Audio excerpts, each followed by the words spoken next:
Vous êtes fournisseur, distributeur de produits d'entretien et vous souhaitez répondre à des marchés publics. Et bien ça tombe bien, dans cette vidéo, je vais vous présenter comment répondre efficacement à un appel d'offres sur de la fourniture de produits d'entretien. Je me présente, je m'appelle Mohamed et j'ai créé le site akonia.fr et cette chaîne YouTube à laquelle je vous conseille de vous abonner pour aider les petites entreprises à répondre efficacement aux appels d'offres. Donc dans cette vidéo, on va voir comment répondre à un appel d'offres dans le domaine de la fourniture de produits d'entretien. La proposition de réponse que je vais vous faire au travers de cette vidéo est forcément généraliste. Je compte sur vous pour adapter les éléments de cette vidéo à votre situation et aux exigences de l'acheteur à chaque marché afin de fournir des dossiers de réponse efficaces. Donc comment on répond à un appel d'offres ? C'est très simple, en tout cas c'est beaucoup moins compliqué que ça en a l'air. Il va falloir fournir deux types de documents. Les documents que vous allez fournir, ce sont les pièces de la candidature d'un côté et les pièces de l'offre de l'autre côté. Donc d'un côté, les pièces de la candidature vont permettre à l'acheteur de valider que vous n'êtes pas dans un cas d'interdiction de postuler sur les marchés publics et de valider également vos capacités professionnelles, techniques et financières.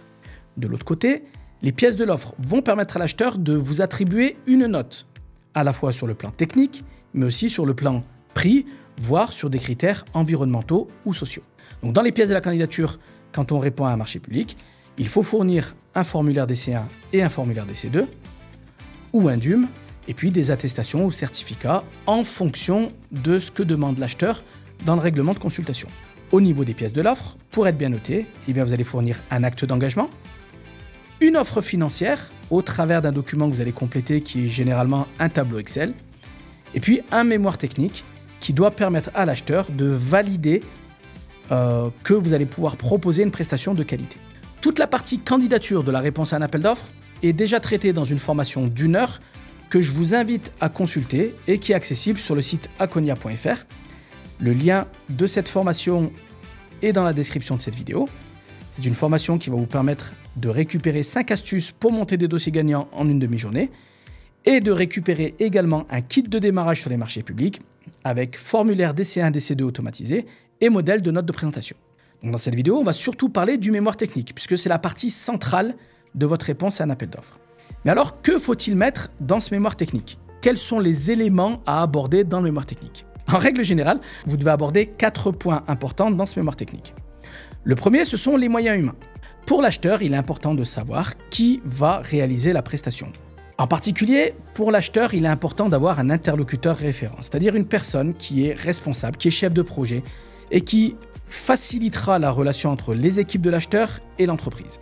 Cet interlocuteur référent, vous allez le présenter au travers des missions qu'il ou qu'elle va réaliser dans le cadre du marché, au travers de ses qualifications, de son expérience et de ses références, notamment sur des marchés similaires. Il est important de démontrer que cette personne et son équipe, si elle est assistée par quelques personnes, sont en mesure de gérer la prestation globale comme un projet. À côté de ça, vous allez présenter aussi les intervenants, donc toutes les personnes qui sont susceptibles d'intervenir ou d'agir dans le cadre du marché. Ça peut être des personnes qui vont prendre les commandes, par exemple, ça peut être les personnes qui vont assurer les livraisons, ça peut être les personnes qui vont, par exemple, suivre la qualité. Et là, sur le même principe, on va présenter pour chacun de ces intervenants les missions, les qualifications, l'expérience et les références. En plus de ça, ce qui peut être intéressant, c'est de présenter à l'acheteur comment vous recrutez, comment vous avez recours à d'autres formes de collaboration, notamment sur des prestations qui ne sont pas internalisées, exemple la livraison. Donc là, ça va être intéressant de présenter comment vous avez sélectionné l'entreprise qui va effectuer les livraisons. Ça peut être intéressant aussi pour l'acheteur de connaître votre politique d'intégration, de tutorat, de formation et de développement des compétences des équipes, à la fois sur le plan technique, mais aussi sur des thèmes un peu plus transverses, comme la relation client. Et puis, comment vous fidélisez et motiver les salariés pour vous assurer que dans le cadre du marché, qui le plus souvent va être un marché sur plusieurs années, l'acheteur aura toujours face à lui les mêmes interlocuteurs. Et donc, ce sont des interlocuteurs qui sont formés et expérimentés. En plus des moyens humains, on va présenter les moyens matériels. Et dans les moyens matériels, forcément, vous allez me dire qu'il y a les produits d'entretien. Mais avant ça, il va être intéressant de présenter à l'acheteur vos locaux, vos véhicules et votre parc informatique. Les locaux, pour démontrer que vous avez des capacités de stockage qui sont importantes, que vous avez des locaux à proximité des lieux de livraison, c'est quand même mieux, que vous avez potentiellement des ateliers qui vous permettent de préparer certains produits, que vous avez des bureaux au travers desquels vous centralisez toute la prestation. Au niveau des véhicules, ça peut être les véhicules des commerciaux, mais également les véhicules utilisés pour les livraisons. Et puis au niveau du parc informatique, il est important là aussi de démontrer que vous avez un logiciel de gestion des commandes, donc logiciel de gestion commerciale, qui est performant et qui vous permet de limiter les risques d'erreur, par exemple, ou d'assurer une relation client qui va être efficace. Donc forcément, dans cette partie moyen matériel, on en a un petit peu parlé, il va falloir présenter les produits que vous proposez, puisque c'est là-dessus que l'acheteur va aussi vous sélectionner. Ça peut être des produits d'entretien générique, des produits d'hygiène et tous les consommables associés, ou encore des produits techniques spécifiques en fonction de demandes particulières que l'acheteur va pouvoir exprimer dans le cahier des charges. Là aussi, démontrez bien que chaque produit correspond aux attentes, aux besoins et aux exigences de l'acheteur.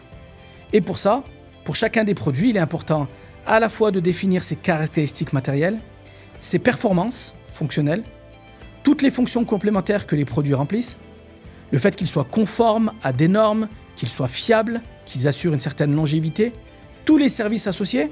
Sur certains produits, on peut vous demander par exemple de former les équipes qui vont les utiliser, et puis les atouts sur le plan esthétique, image.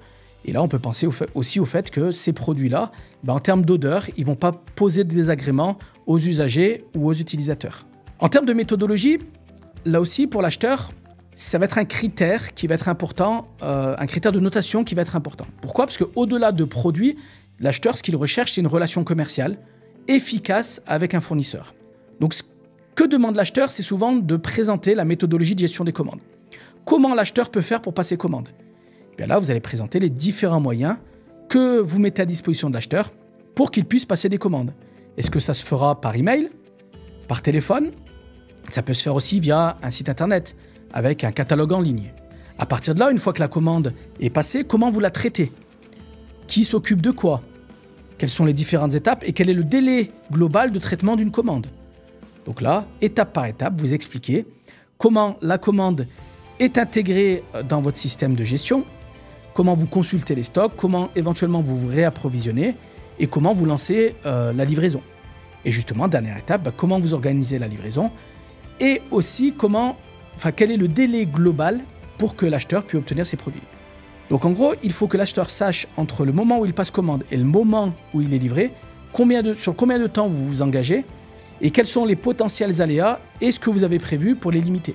Donc toujours dans cette partie méthodologie, et là aussi en fonction de ce que demande l'acheteur, on va pouvoir présenter votre méthodologie d'intervention sur des services associés. On a parlé tout à l'heure de formation, on peut penser à de la gestion des reliquats, tout ce qui concerne la gestion des réclamations, le service après-vente, la maintenance ou la garantie. Donc notamment s'il y a une erreur dans la commande, comment l'acheteur peut vous contacter et quelles sont les actions que vous allez pouvoir mettre en œuvre pour pouvoir réparer cette difficulté dans les meilleurs délais. Et puis, vous allez aussi pouvoir expliquer comment vous gérez votre stock pour être sûr de pouvoir répondre dans les meilleurs délais à toute demande de l'acheteur. Enfin, dans le mémoire technique, vous allez parler de développement durable. Et donc, ce qui va être important, c'est de montrer que vos produits sont éco-labellisés, que vous avez une politique d'achat auprès de fournisseurs qui présentent des labels. La gestion des emballages peut aussi être un thème que vous abordez dans cette partie-là. Tout ce que vous faites en termes de limitation des déplacements pour les approvisionnements, pour les livraisons. Tout ce que vous avez fait pour former, sensibiliser les équipes, notamment sur l'éco-conduite pour vos livreurs si vous en avez. Et puis, la partie développement durable, elle est aussi axée sur des aspects plus sociaux ou sociétaux, comme le développement local et l'insertion professionnelle. Donc globalement, vous allez pouvoir présenter tous ces éléments-là, mais expliquer aussi que dans le cadre du marché, toutes ces actions, elles peuvent être mises en œuvre.